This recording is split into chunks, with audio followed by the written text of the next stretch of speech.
Hello everyone. Myself, I'm Dr. Shyam Prasad, homeopathy doctor, medical officer at government hospital. అయితే కొంతమంది నన్ను ఆఫ్లైన్లో, ఆన్లైన్లో అలాగే ఇన్స్టాగ్రామ్లో కూడా మెసేజ్ పెడుతున్నారు. ఏమనంటే, సరే హోమియో మందుల గురించి మాకేమైనా చెప్పగలుగుతారా?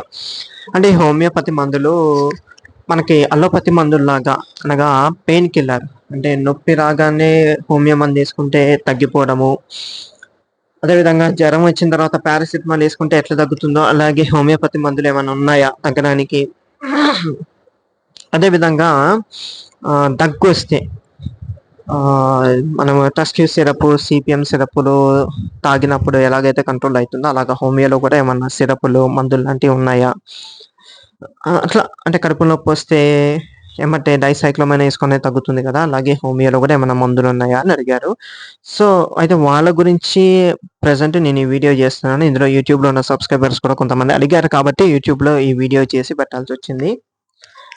ఆహ్, అయితే ఈ డౌట్ వీళ్ళకే కాదు చాలా మందికుంది. అదేవిధంగా కాల్ చేసినప్పుడు కూడా కొంతమంది అడుగుతున్నారు. ఫోన్‌లోనే కాల్ చేసి మరి అడుగుతున్నారు. ఇట్లా సార్ ఇది పరిస్థితని. సో, అందరికి నేను ఒకటే మాట చెప్తున్నాను. హోమియోపతి అంటే సిమినివియా సిమిలిబస్ క్యూరెంటర్ అనే ప్రిన్సిపల్ మీద రన్ అయ్యే ఏకైక సిస్టమ్ ఒక హోమియోపతి మాత్రమే.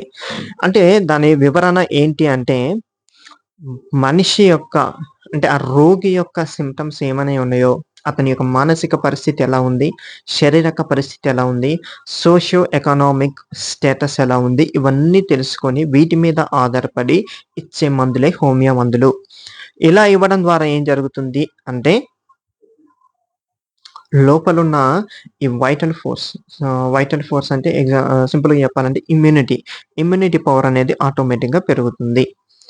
పెరిగినప్పుడు ఆటోమేటిక్‌గా ఆ రోగం అనేది దాని సింప్టమ్స్, దాని లక్షణాలనేవి తగ్గిపోతాయి. దాంతో పాటు ఈ మందులు స్లైటెస్ట్ అగ్రవేషన్ ఇస్తాయి. అగ్రవేషన్ వచ్చినప్పుడు కూడా ఈ రోగం యొక్క లక్షణాలు నేచురల్‌గా వచ్చినయన్నీ పోయి ఆర్టిఫిషియల్ లక్షణాలుంటాయి. ఈ ఆర్టిఫిషియల్ లక్షణాలు కూడా బలహీనపడిపోయి, అవి కూడా పోయి మనిషి నార్మల్ అవుతాడు. సో, వాళ్ళు అడిగిన క్వెషన్ ఏంటంటే, అల్లోపతి మందులాగా హోమియోపతి మందులు వాడొచ్చా అంటే, 100కి 100% చెప్తున్నాను. అలా వాడకూడదు హోమియో మందులనేది. కాన్స్టిట్యూషనల్ అంటే కాన్స్టిట్యూషనల్ అంతే. హోమియో పనిచేసేదే వీటి మీద. మరి సింపుల్‌గా తీసుకొచ్చేసి నొప్పికేత్తాం, సింపుల్‌గా తీసుకొచ్చేసి జ్వరంకేస్తామంటే అది కరెక్ట్ కాదు. కరెక్ట్ వే కూడా కాదది.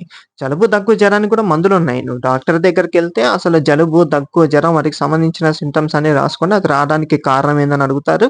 ఆ కారణం కూడా వాళ్ళు రాసుకొని, ఆ రెండిటిని బేస్ చేసుకొని మీకొక మందు ఇచ్చేస్తారు. కాన్స్టిట్యూషన్ మందు అది కూడా ఆ మెడిసిన్ ఇచ్చినప్పుడు హ్యాపీగా మీకు తగ్గిపోతుంది. సో, దానికోసం సెపరేట్‌గా మందులనేవి అవసరం లేదు. ఇలా వీటిని కాన్స్టిట్యూషన్ మెడిసిన్స్ అంటారు. ఇది కానీ, ఇవి కానీ ఇవన్నీ కాన్స్టిట్యూషన్ మెడిసిన్స్ ఇవన్నీ. సో, అది చూసుకోండి. అట్లా ఇస్తే మందనేది మంచిగా పనిచేస్తుంది. ఈవెన్ జలుబు, దగ్గు, viral, bacterial any infection homeo medicine is there for cure. దాంతో పాటు ఈ మందులో ఒక 3 రకాలుంటాయి. 3 రకాల గురించి నేను ఎక్స్‌ప్లెయిన్ చేయబోతున్నాను. ఒకటి కాన్స్టిట్యూషనల్ మెడిసిన్. ఈ కాన్స్టిట్యూషన్ మెడిసిన్స్ ఇవి. ఈ 2 వేరు వేరు కంపెనీలు ఇప్పటికి ఇది ఎస్‌పిఎలు. రెండోదొచ్చేసరికి మదర్ టింక్చర్స్ ఉంటాయి. మదర్ టింక్చర్స్. మూడోదొచ్చేసరికి ఇట్లా కాంబినేషన్ మెడిసిన్స్ అనేవి ఉంటాయి.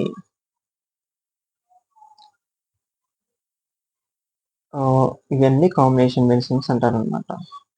3 రకాలుంటాయి. ఒకటేమో కాన్స్టిట్యూషన్ మెడిసిన్, రెండోదేమో మదర్ టింక్చర్, మూడోదొచ్చేసరికి కాంబినేషన్. కాంబినేషన్‌కి చాలా తేడా ఉంటది. అది నేను తర్వాతకి మీకు ఎక్స్‌ప్లెయిన్ చేసే ప్రయత్నం చేస్తాను. సో, ఈ కాన్స్టిట్యూషనల్ మెడిసిన్ అంటారు వీటిని. వీటినే మనిషి యొక్క మానసిక పరిస్థితి, శారీరక పరిస్థితి, సోషియో ఎకనామిక్ స్టేటస్ మీద డిపెండ్ అయ్యి ఇచ్చే మెడిసిన్స్ ఇవి. ఇలా ఇవ్వడం అనేది హోమియోపతి ప్రిన్సిపల్. ఈ 2 ఆ కేటగిరీ. నెక్స్ట్ ఇంకో కేటగిరీ చెప్పాను గదా! మదర్ టింక్చర్స్. ఈ మదర్ టింక్చర్స్ ఎప్పుడు ఇండికేట్ చేస్తారంటే, ఈ కాన్స్టిట్యూషన్ మెడిసిన్ ఇచ్చినప్పుడు దాంతో పాటు మదర్ టింక్చర్స్ కొంతమంది ఇండికేట్ చేస్తారు. అందరూ ఇండికేట్ చేయరు. ఎలాంటి సందర్భాల్లో ఇండికేట్ చేస్తారంటే, షుగర్ పేషెంట్లుంటారు, బీపీ పేషెంట్లుంటారు, థైరాయిడ్ పేషెంట్లుంటారు. వీళ్ళకేంటంటే అలోపతి మెడిసిన్స్ అప్పటిదాకా ఏసి ఉంటారు. కంట్రోల్ చేసి ఉంటారు. సడెన్‌గా కాన్స్టిట్యూషన్ ఇచ్చినప్పుడు ఏమవుతది అంటే, అది పని చేస్తది. దాంతో పాటు పని చేస్తది కానీ, ఇది టైం తీసుకుంటుంది. రిపేర్ చేయడానికి టైం పడుతుంది. ఎందుకంటే డయాబెటిస్ అనేది, హైపర్ టెన్షన్ అనేది, ఈ థైరాయిడ్ అనేది కొన్ని సంవత్సరాల నుంచి ఉంటది కాబట్టి, ఇది తగ్గించడానికి ప్రాసెస్ టైం పడుతుంది. అయితే ఈ టైంలో ఏం చేస్తారంటే, ఈ మదర్ టింక్చర్స్ అనేవి ఇండికేట్ చేస్తారు. మదర్ టింక్చర్స్‌తో పాటు కాంబినేషన్స్ కూడా కొంతమంది ఇండికేట్ చేస్తారు. ఈ మదర్ టింక్చర్స్ ఇండికేట్ చేయడం వల్ల ఏమవుతుందంటే, హోమియో మందులు ఏదైతే మెట్ఫార్మిన్ యేసుకుంటే షుగర్ లెవెల్స్ ఎట్లా కంట్రోల్ అయితాయో, అటెనాల్ యేసుకుంటే బీపీ లెవెల్స్ ఎట్లా కంట్రోల్, అలాగే ఈ మదర్ టింక్షన్స్ ఇచ్చినప్పుడు షుగర్ లెవెల్స్ కంట్రోల్ కావడం, థైరాయిడ్ లెవెల్స్ కంట్రోల్ కావడం, అదేవిధంగా బీపీ లెవెల్స్ కంట్రోల్ కావడం, దీర్ఘకాలిక వ్యాధులు ఉన్నప్పుడు వాటిని కంట్రోల్ చేయడానికి మదర్ టింక్షన్స్ ఇస్తారు.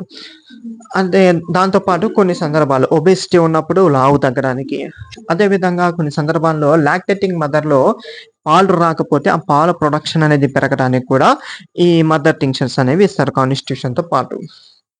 So, mother tincture main purpose ఏంటి అంటే, దీంతో పాటు సైడ్‌గా ఎఫెక్టివ్‌గా పనిజేయడానికి. మూడో రకం వచ్చేసరికి కాంబినేషన్ మెడిసిన్స్.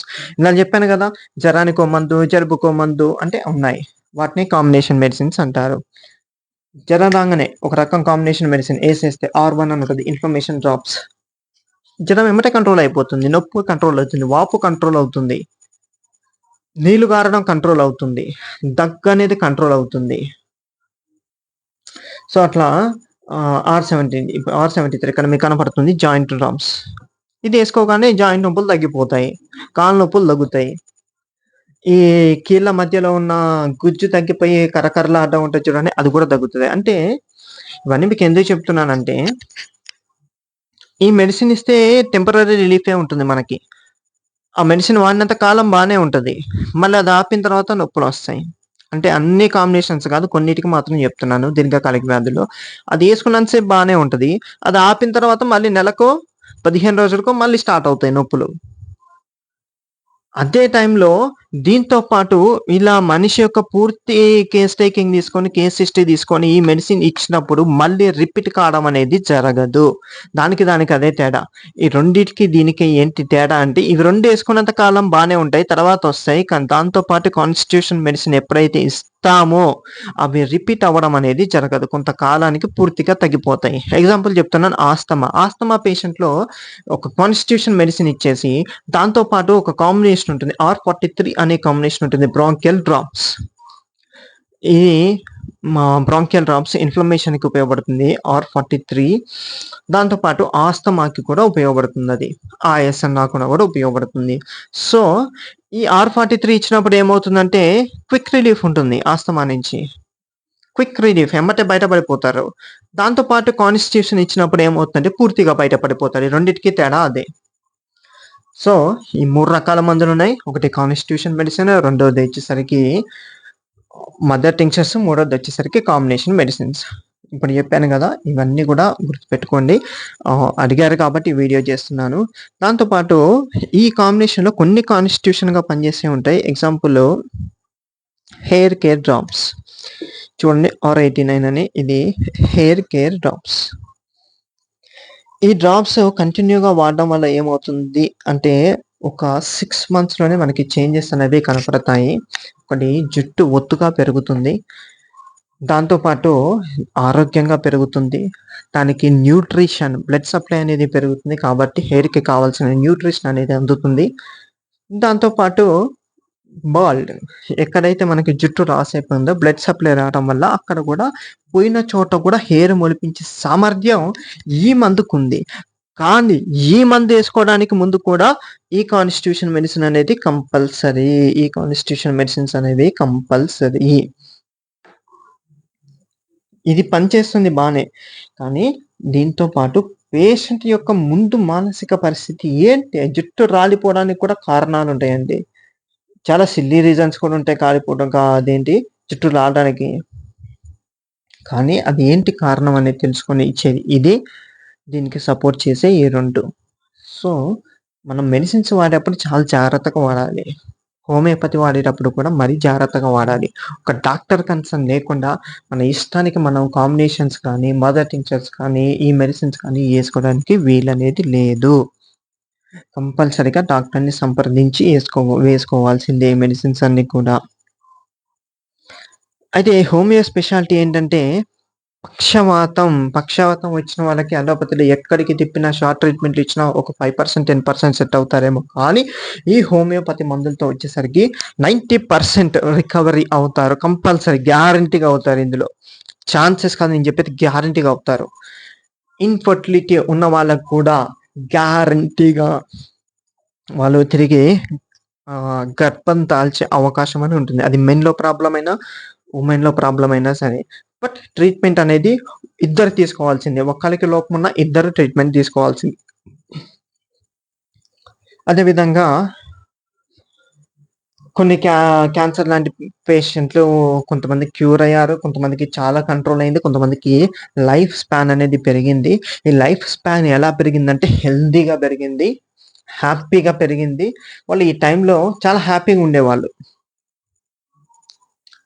అంటే బాడీ గూడా అట్లా వాళ్ళకి సహకరించేలాగా ఉంది. తేలిగ్గా ఉంది అని అర్థం సింపుల్‌గా చెప్పాలంటే. హోమియో మందులు వాడినప్పుడు ఎప్పుడు గూడా మనిషి శరీరం బరువు అనిపియదు. చాలా తేలిగ్గా అనిపిస్తది. కారణం ఏంటంటే, ఈ హోమియో మందులనేవి ఇమ్యూనిటీని బూస్ట్ చేస్తాయి. అదేవిధంగా లో డోస్‌లో ఉండడం వల్ల శరీరం మీద వాటి ప్రభావం అంటే సైడ్ ఎఫెక్ట్స్ అనేవి పడవు. ఈ లో డోసులుంటాయి. కానీ వీటి పవర్ మాత్రం, ఎనర్జీ మాత్రం ఎక్కువుంటుంది కాబట్టి, ఈ ఎనర్జీ మన వైటల్ ఫోర్స్‌ని స్టిమ్యులేట్ చేసి మనలో ఉన్న రోగాల్ని బయటికి నెట్టేస్తుంది. ఆ నెట్టేసే క్రమంలో అది జలుబైనా, దగ్గైనా, డయాబెటిస్ అయినా, హైపర్‌టెన్షన్ అయినా, థైరాయిడ్ అయినా, క్యాన్సర్ అయినా ఏదైనా సరే బయటికి నెట్టేసే క్రమంలో దానికి అదంతా తెలియదు. మన వైటల్ ఫోర్స్, మన ఇమ్యూనిటీ పవర్ అనేది స్టిమ్యులేట్ అయినప్పుడు, రోగాన్ని బయటికి నెట్టేటప్పుడు దానికి చిన్నది, పెద్దదని తేడా ఉండదు. సో, ఈ హోమియోపతిలో రోగాలు ఎలా తగ్గుతాయి? మరి రోగాలు మన శరీరంలో ఎలా ట్రావెలింగ్ అవుతాయి? ఇవన్నీ కూడా మనం నెక్స్ట్ వీడియోలో చూద్దాం. జస్ట్ మెడిసిన్స్ ఇంట్రడక్షన్ కోసం మాత్రమే నేను ఈ వీడియో చేస్తున్నాను. Thanks for watching.